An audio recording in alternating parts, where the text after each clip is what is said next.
बिस्मिल्लाहिर्रहमानिर्रहीम and welcome back to this next video. और ये चैप्टर 15 होम्योस्टेसिस का पार्ट 5 है। इसे लास्ट वीडियो के अंदर हम लोगों ने किडनी के जनरल स्ट्रक्चर को डिस्कस किया था। उसके बाद हम लोगों ने यूरेटर्स को, यूरिनरी ब्लैडर को और यूरेथ्रा के स्ट्रक्चर को जनरली डिस्कस किया था। आज हम लोग नेफ्रॉन के स्ट्रक्चर को डिस्कस करते हैं।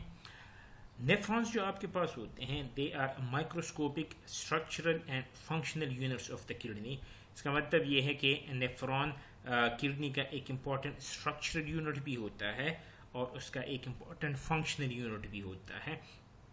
जब आप लोग ह्यूमन किडनीज के अंदर देखते हैं, एक सिंगल किडनी के अंदर आपको तकरीबन 1 मिलियन नेफ्रॉन मिल जाते हैं।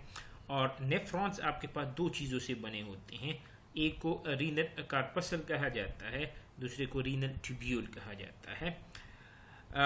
ये आपके पास एक जनरल स्ट्रक्चर है आपके पास जो नेफ्रॉन्स होते हैं उसका।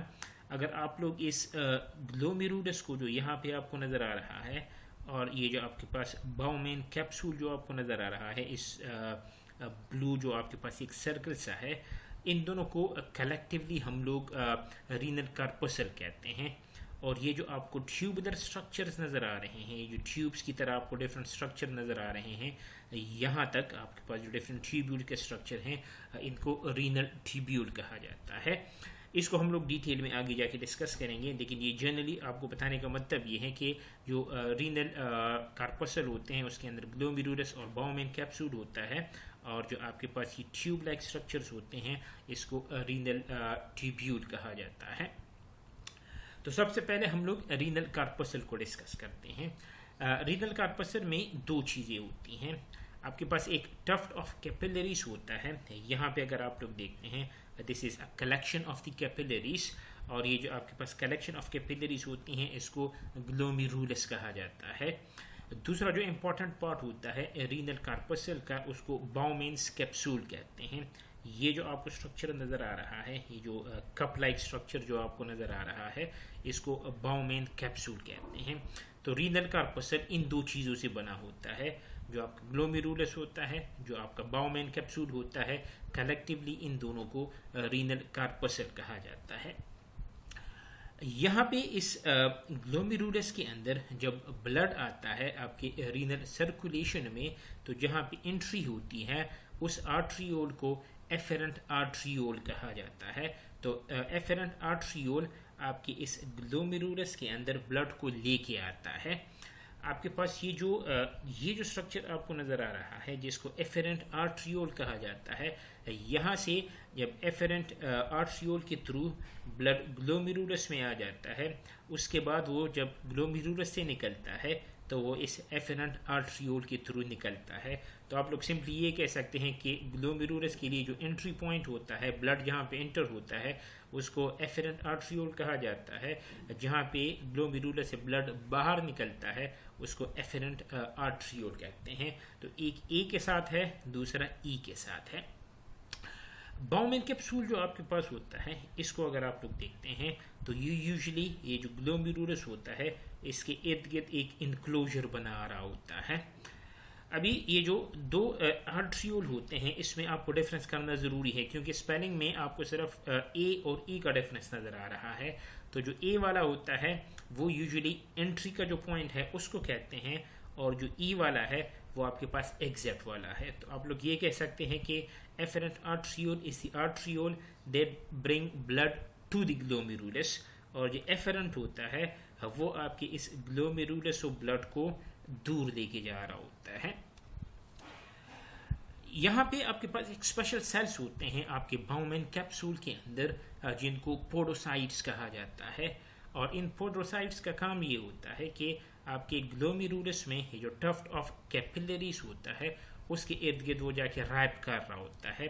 तो आप लोग यहाँ पे जाके एक्सपेक्ट कर सकते हैं, ये आपका बाउमेन कैप्सूल है, ये आपके पास टफ्ट ऑफ कैपिलरीज हैं, यहाँ पे आपके पास जो सेल्स होते हैं यूजुअली उनको पोडोसाइट्स कहा जाता है। ये जो पोडोसाइट्स होते हैं they make up the epithelial lining of the Bowman capsule. जो सबसे आउटर लेयर होती है आपके बाउमेन कैप्सूल की, यूजुअली वो पोडोसाइट से बना होता है। आपके पास जो कैपिलरी एंडोथेलियम होते हैं, मतलब आपके पास कैपिलरी का जो इंटरनल रीजन होता है वहाँ पे, और आपके पास ये जो पोडोसाइट्स होते हैं उसमें आपके पास गैप्स होते हैं। तो कैपिलरी एंडोथेलियम और जो पोडोसाइट के बीच में गैप होते हैं वो काफ़ी बड़े गैप होते हैं, और कोई भी सब्सटेंस जो आपके ब्लड प्लाज्मा में डिसॉल्व होता है वो इजीली ये जो कैप्सूल होता है इजीली वो जाके वहाँ पे चला जाता है। तो ये जो पोर्स आपको कैपिलरी एंडोथेलियम या जो गैप्स बिटवीन द पोरोसाइट्स होता है वो चूंकि बड़े लार्ज होते हैं, इसलिए आपके ब्लड प्लाज्मा में अगर कोई चीज़ें डिसॉल्व होती हैं तो वो इन पोर्स के थ्रू इजीली आपके इस बाउमेन कैप्सूल तक चली जाती हैं। लेकिन जो बड़े मॉलिक्यूल्स होते हैं, फॉर एग्जांपल जो प्रोटीन के मॉलिक्यूल्स होते हैं, उनको यूजुअली जो ब्लड कैपिलरीज होती हैं वहाँ पे एक स्पेशल स्ट्रक्चर होता है जिसको बेसमेंट मेम्ब्रेन कहते हैं। तो बेसमेंट मेम्ब्रेन उन प्रोटीन मॉलिक्यूल्स को कैप्सूल की तरफ लेके जाने से स्टॉप कर रहा होता है। रीज़न उसका ये होता है कि जो प्रोटीन मॉलिक्यूल्स आपके ब्लड के अंदर होते हैं आप लोगों ने उसको रीअब्जॉर्ब करना होता है क्योंकि वो आपकी बॉडी के लिए रिक्वायर्ड होते हैं। तो जो पोडोसाइट्स होते हैं वो बाउमेन कैप्सूल के आउटर लेयर को बना रहे होते हैं, और उसकी वजह से जो पोर्स होते हैं, जो पोडोसाइट्स जो बिटवीन दी पोडोसाइट जो पोर्स बनते हैं वो यूजुअली आपके ब्लड प्लाज्मा में जो डिसॉल्व चीज़ें होती हैं उसको कैप्सूल के अंदर लेके जा रहा होता है। देयर बाय जो चीज़ें रिक्वायर्ड नहीं होती वो बॉडी से जाके रिमूव हो जाती हैं। दूसरा जो इम्पोर्टेंट स्ट्रक्चर होता है उसको रीनल ट्यूब्यूल कहते हैं। मैंने आपको बताया कि नेफ्रॉन के यूजुअली दो बड़े स्ट्रक्चर्स होते हैं। एक को रीनल कार्पसल कहा जाता है जिसको अभी हम लोगों ने डिटेल में डिस्कस किया है, जिसमें ग्लोमेरुलस और जिसमें बाउमेन कैप्सूल आ जाता है और अभी पोडोसाइट के सेल्स आ जाते हैं which are part of the Bowman capsule. दूसरा जो इम्पोर्टेंट पार्ट होता है नेफ्रॉन का उसको रीनल ट्यूब्यूल कहा जाता है। जो आपके पास रीनल ट्यूब्यूल होते हैं they are the portion of the nephron containing the tubular fluid filtered through the glomerulus. आपकी ग्लोमेरुलस के अंदर ब्लड आ जाता है, उसकी फिल्ट्रेशन हो जाती है और एफेरेंट जो आर्टरियोल होता है वहाँ से जाके जो ब्लड होता है ग्लोमेरुलस से बाहर चला जाता है। जब वो वहाँ से बाहर चला जाता है, यहाँ पे अगर आप लोग देखते हैं ये आपका बाउमेन कैप्सूल है जिसमें आपका ग्लोमेरुलस प्रेजेंट है। वहाँ से ब्लड इन ट्यूब्स के अंदर आता है और ये जो आपके पास ट्यूब्स होते हैं इनको रीनल ट्यूब्यूल्स कहा जाता है। अगर इसको ये आपका अगर बाउमेन कैप्सूल है, यहाँ पे आप लोग देख सकते हैं कि इसके साथ कनेक्टेड ये ट्यूबुलर स्ट्रक्चर्स हैं और इन ट्यूबुलर स्ट्रक्चर्स को रीनल ट्यूब्यूल कहा जाता है। ये जो रीनल ट्यूब्यूल्स होते हैं इसके तीन कंपोनेंट्स होते हैं। एक को प्रॉक्सिमल कन्वोल्यूटेड ट्यूब्यूल कहा जाता है, दूसरे को लूप ऑफ हेनले कहते हैं, तीसरा जो पार्ट होता है उसको डिस्टल कन्वोल्यूटेड ट्यूब्यूल्स कहते हैं। अभी यहाँ पे अगर आप लोग देखते हैं कि बाउमेन कैप्सूल के साथ अटैच्ड जो पोर्शन होता है उसको प्रॉक्सिमल कन्वोल्यूटेड ट्यूब्यूल कहते हैं।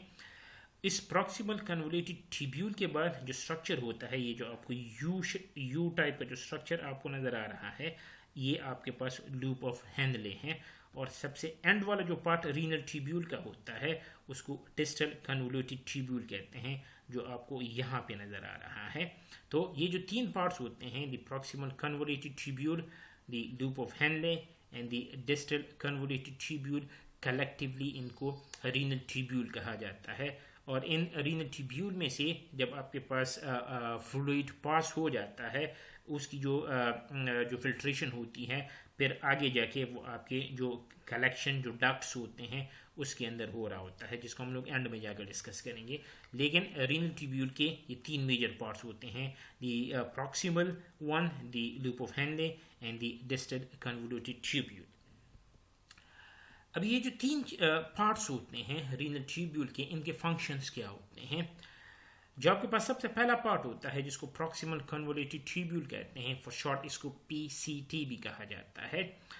It leads from the Bowman capsules to the loop of Henle and is the longest part of the nephron.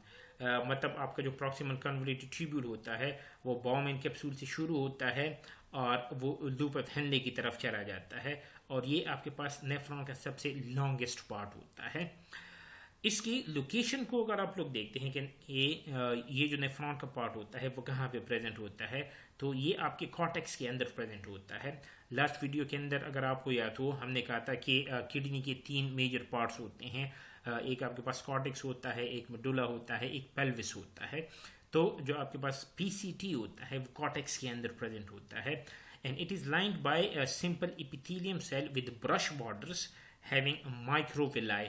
मतलब इसमें इसका जो एपिथेलियल होता है वहाँ पे आपके पास माइक्रोविलाई होते हैं, और माइक्रोविलाई का काम ये होता है कि वो जब वो सरफेस एरिया को जाके इंक्रीज करता है, और जब सरफेस एरिया इंक्रीज होता है उसकी वजह से जो एब्जॉर्प्शन का फिनोमेना होता है वो जाके आपके पास इंक्रीज हो जाता है। तो प्रॉक्सिमल कन्वोल्यूटेड ट्यूब्यूल का काम ये है कि उसकी जो माइक्रोविलाई हैं वो ग्रेटर सरफेस एरिया को प्रोवाइड करते हैं ताकि आपके पास एब्जॉर्प्शन ज़्यादा हो। जो लूप ऑफ हेनले होता है, एज आई टोल्ड यू, वो आपके पास यू शेप्ड होता है, और इसकी लोकेशन को अगर आप लोग देखते हैं वो मेडुला के अंदर प्रेजेंट होता है, आपकी किडनी का जो दूसरा पार्ट होता है।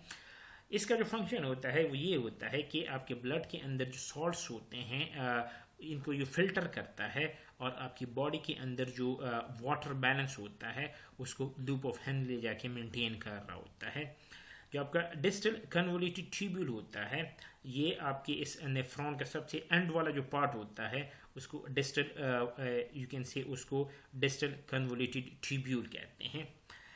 अभी प्रॉक्सिमल और डिस्टल के मीनिंग क्या होते हैं?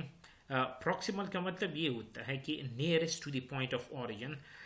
यहाँ पे अगर आप लोग देखते हैं कि आपके रीनल ट्यूब्यूल्स चूंकि बाउमेन कैप्सूल से ओरिजिनेट कर रहे हैं, इसका मतलब ये है कि जो पॉइंट ऑफ ऑरिजिन है वो आपके पास बाउमेन कैप्सूल है, और चूंकि प्रॉक्सिमल कन्वोल्यूटेड ट्यूब्यूल उसके बहुत नज़दीक है इसलिए हम लोग इसको प्रॉक्सिमल कन्वोल्यूटेड ट्यूब्यूल कहते हैं। और आपके पास ये जो सबसे एंड वाला पार्ट होता है जिसको डिस्टल कन्वोल्यूटेड ट्यूब्यूल कहते हैं, वो चूंकि पॉइंट ऑफ ओरिजिन से बहुत दूर होता है इसलिए इसके लिए हम लोग डिस्टल का टर्म यूज़ करते हैं। सिंपली अगर आप लोग देखते हैं कि ये अगर आपके पास बाउमेन कैप्सूल है, यहाँ से आपके पास जो प्रॉक्सिमल कन्वोल्यूटेड ट्यूब्यूल होता है वो जाके जनरेट होता है बाउमेन कैप्सूल से, फिर आपके पास लूप ऑफ हेनले होता है, फिर डिस्टल ट्यूब्यूल्स होते हैं, यहाँ पे फिर जाके आपके पास जो कलेक्शन डक्ट होते हैं वहाँ पे फिल्ट्रेशन होती है, अल्टीमेटली जो यूरिन होता है वो आपकी बॉडी से जाके रिमूव हो जाता है।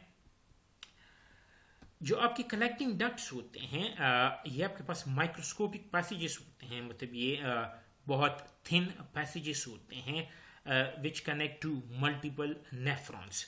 इसका मतलब ये है कि बहुत से नेफ्रॉन्स आपके इन कलेक्टिंग डक्ट्स, या जिनको रीनल कलेक्टिंग डक्ट्स या कलेक्टिंग डक्ट्स एक ही चीज़ के दो नाम हैं, तो they are referring to one in the same thing. इस रीनल कलेक्टिंग डक्ट्स या जो कलेक्टिंग डक्ट्स होते हैं मल्टीपल नेफ्रॉन इसके साथ जाके कनेक्टेड होते हैं।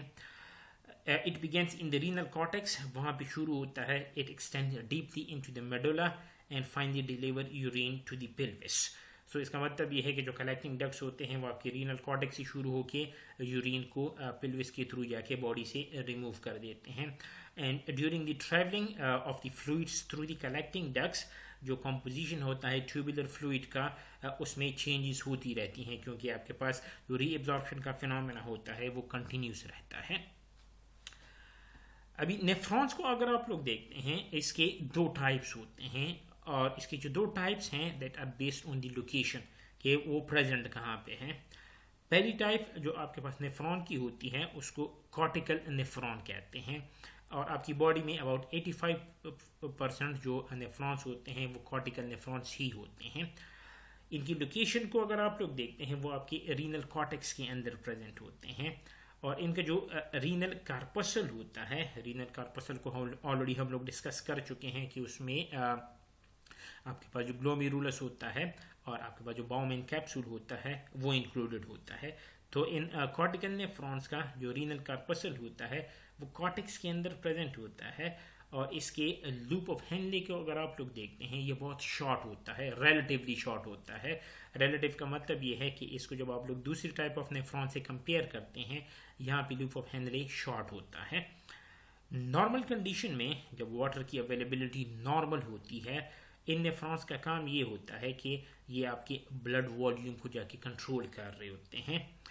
Second type of the nephrons, not neurons, nephrons, second type of the nephrons उनको जुक्स्टामेडुलरी नेफ्रॉन्स कहते हैं।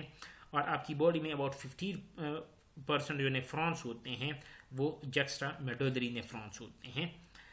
इनकी लोकेशन को अगर आप लोग देखते हैं, इनका जो रीनल कार्पसल होता है that is present close to the junction of the cortex and the medulla. मतलब ये डीपली मेडुला के अंदर, डीपली कॉर्टेक्स के अंदर प्रेजेंट होते हैं। जो कॉर्टिकल नेफ्रॉन्स होते हैं उनका जो रीनल कार्पसल होता है, इन नेफ्रॉन्स का जो रीनल कार्पसल होता है वो कॉर्टेक्स और मेडुला की जंक्शन पे प्रेजेंट होता है। इसका जो लूप ऑफ हेनले होता है वो इस कॉर्टिकल नेफ्रॉन से लॉन्ग होता है और वे मेडुला में डीपली जाके प्रेजेंट होता है। यहाँ पे अगर आप लोग दोनों को कंपेयर करते हैं, ये आपके पास बाउमेन कैप्सूल है और ये आपका ग्लोमेरुलस है, ये आपके पास कॉर्टिकल नेफ्रॉन्स होते हैं। तो इसको अगर आप लोग देखते हैं तो जो रीनल कार्पसल है वो आपके ये जो ऊपर का पोर्शन है ये एक्चुअली आपका रीनल कॉर्टेक्स है। तो इन कॉर्टिकल नेफ्रॉन का जो बाउमेन कैप्सूल है और जो ग्लोमेरुलस है वो रीनल कॉर्टेक्स के अंदर जाके प्रेजेंट है। इसको अगर आप लोग जुक्स्टामेडुलरी के साथ कंपेयर करते हैं तो इसका जो रीनल कार्पसल होता है ये आपके पास जंक्शन है of the renal cortex and the medulla. ऊपर का पोर्शन रीनल कॉर्टेक्स है, नीचे का पोर्शन रीनल मेडुला है। यहाँ पे ये जो बाउमेन कैप्सूल और ग्लोमेरुलस होता है ये इस जंक्शन के करीब प्रेजेंट होता है। यहाँ पे लूप ऑफ हेनले को अगर आप लोग देखते हैं ये आपके पास बहुत शॉर्ट होता है, लेकिन यहाँ पे जो आपके पास लूप ऑफ हेनले होता है वो आपके पास रिलेटिवली लॉन्गर होता है जब आप लोग दोनों नेफ्रॉन्स को एक दूसरे के साथ कंपेयर करते हैं।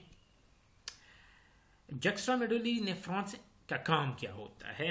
They are largely responsible for developing the osmotic gradients that are needed to concentrate urine. Urine की जब कंसंट्रेशन होती है, जो ऑस्मोटिक ग्रेडियंट को डेवलप किया जाता है, जुक्स्टामेडुलरी नेफ्रॉन्स इस फंक्शन को जाके परफॉर्म कर रहे होते हैं। और ये यूजुअली जब आपके पास वाटर शॉर्ट सप्लाई में होता है, जब आपके पास वाटर की कमी होती है, ये जो जुक्स्टामेडुलरी नेफ्रॉन्स होते हैं ये वाटर की रिटेंशन को जाके इंक्रीज कर रहे होते हैं। जनरली अगर आप लोग देखते हैं तो आपका जो ब्लड होता है वो रीनल आर्टरी के थ्रू आपके एफेरेंट आर्ट्रियोल के थ्रू ग्लोमेरुलस में आता है, और जब वो वहाँ पे फिल्टर हो जाता है जो एफेरेंट आर्ट्रियोल होता है वहाँ से जो रीनल ट्यूब्यूल्स होते हैं वहाँ पे आ जाता है। दो और इम्पॉर्टेंट चीज़ें हैं, एक को वासा रेक्टा कहा जाता है, दूसरे को पेरीट्यूबुलर कैपिलरीज कहते हैं। ये जो आपके पास दो किस्म की कैपिलरीज होती हैं, जो वासा रेक्टा है और जो आपके पास पेरीट्यूबुलर हैं, इन दोनों को अगर आप लोग कंपेयर करते हैं तो आपके पास जो वासा रेक्टा होता है they are the blood capillaries that surround the loop of Henle in the juxtamedullary nephrons.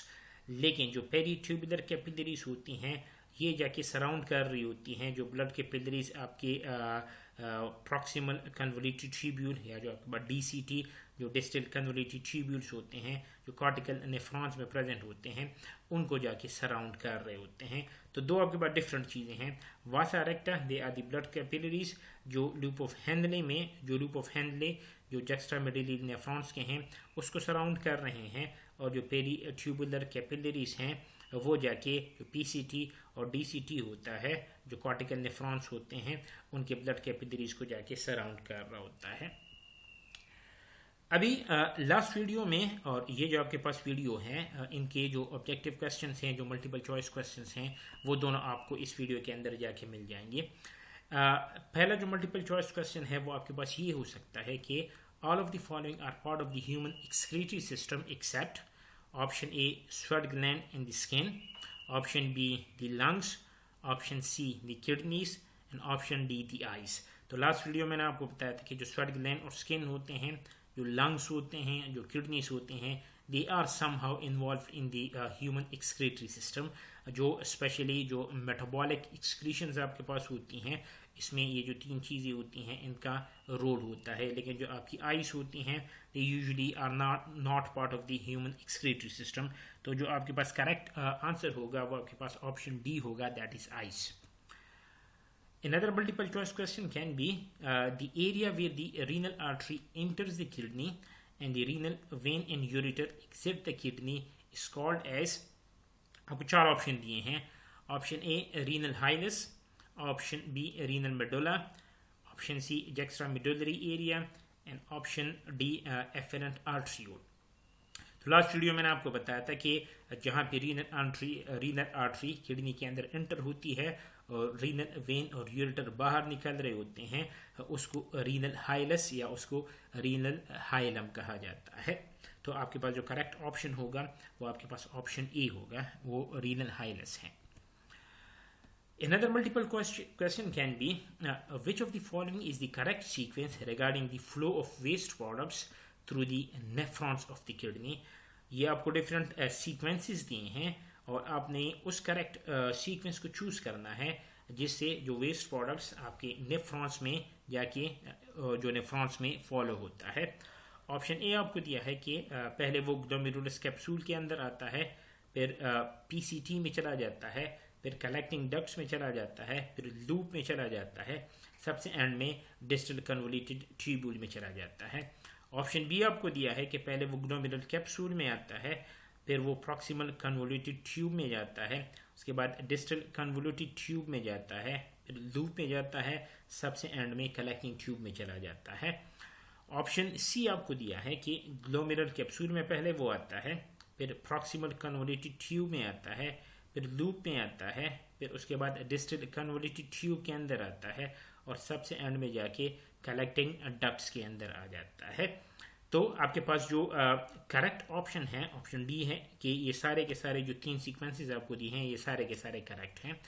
तो इन तीनों में से जो आपके पास करेक्ट सीक्वेंस है जिसको अभी हम लोगों ने डिस्कस किया है कि पहले वो ग्लोमेरुलर कैप्सूल के अंदर आता है, उसके बाद फिर जो रीनल ट्यूब्यूल्स होते हैं उसमें पहला पार्ट होता है जिसको प्रॉक्सिमल कन्वोल्यूटेड ट्यूब कहते हैं, उसके बाद लूप ऑफ हेनले होता है, फिर वो डिस्टल कन्वोल्यूटेड ट्यूब में आ जाता है, फिर जाके वो कलेक्टिंग डक्ट्स के अंदर आता है। तो आपके पास जो करेक्ट ऑप्शन है वो आपके पास ऑप्शन सी है कि आपके पास जब वेस्ट प्रोडक्ट नेफ्रॉन्स में मूव करता है वो इस पर्टिकुलर सीक्वेंस को जाके फॉलो करता है।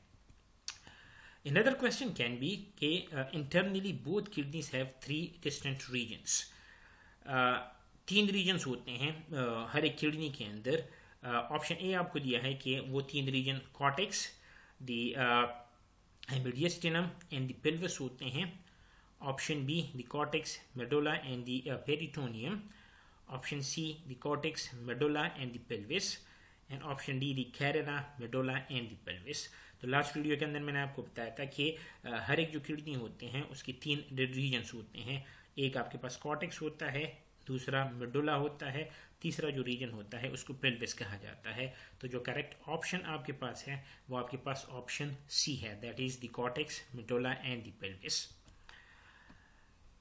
ईच किडनी कंटेन अप्रॉक्सीमेटली, आपको 4 ऑप्शन दिए हैं कि हर एक किडनी के अंदर 100 नेफ्रॉन होते हैं, 1 बिलियन नेफ्रॉन होते हैं, 1 मिलियन नेफ्रॉन होते हैं या 1000 नेफ्रॉन होते हैं।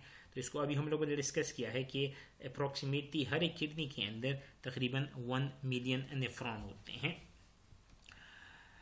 आपके पास एक और ऑप्शन, एक और मल्टीपल चॉइस क्वेश्चन ऐसा हो सकता है कि the organ of the urinary system are, human beings के अंदर जो यूरिनरी सिस्टम होता है उसमें कौन कौन से ऑर्गन्स होते हैं। ऑप्शन ए आपको दिया है the pair of kidneys, the paired testes, the urinary bladder and the urethra. Option B, the paired kidneys, the paired ovaries, the urinary bladder and the urethra. Option C, the paired kidneys, the paired ureters, the urinary bladder and the urethra. And option D, the paired fallopian tubes, the paired ureters, the urinary bladder and the urethra. तो आपके पास जो correct option है इसको last video में हम लोगों ने detail में डिस्कस किया था कि आपके पास एक पेयर ऑफ किडनी होता है, फिर आपके पास पेयर ऑफ यूरेटर होता है, urinary bladder and the urethra. क्योंकि अगर आप लोग यहाँ भी देखते हैं आपके पास जो पेयर टेस्टिस होते हैं वो यूजुअली आपके पास जो जेनिटल सिस्टम होता है उसका पार्ट होता है। आपके पास पेयर्ड ओवरीज होती हैं वो यूजुअली फीमेल का जो रिप्रोडक्टिव सिस्टम होता है उसका पार्ट होता है। तो आपके पास जो करेक्ट ऑप्शन है वो आपके पास ऑप्शन सी है कि आपके पास एक पेयर ऑफ किडनी होते हैं, there is paired ureters, the urinary bladder and the urethra. So the correct option is option C. अगर आपको वीडियो अच्छी लगी है तो मेरे चैनल को सब्सक्राइब करें और अपने फ्रेंड्स के साथ जाके इसको शेयर करें। नेक्स्ट वीडियो के अंदर इंशाल्लाह हम लोग नेफ्रॉन के फंक्शन को डिटेल में डिस्कस करेंगे।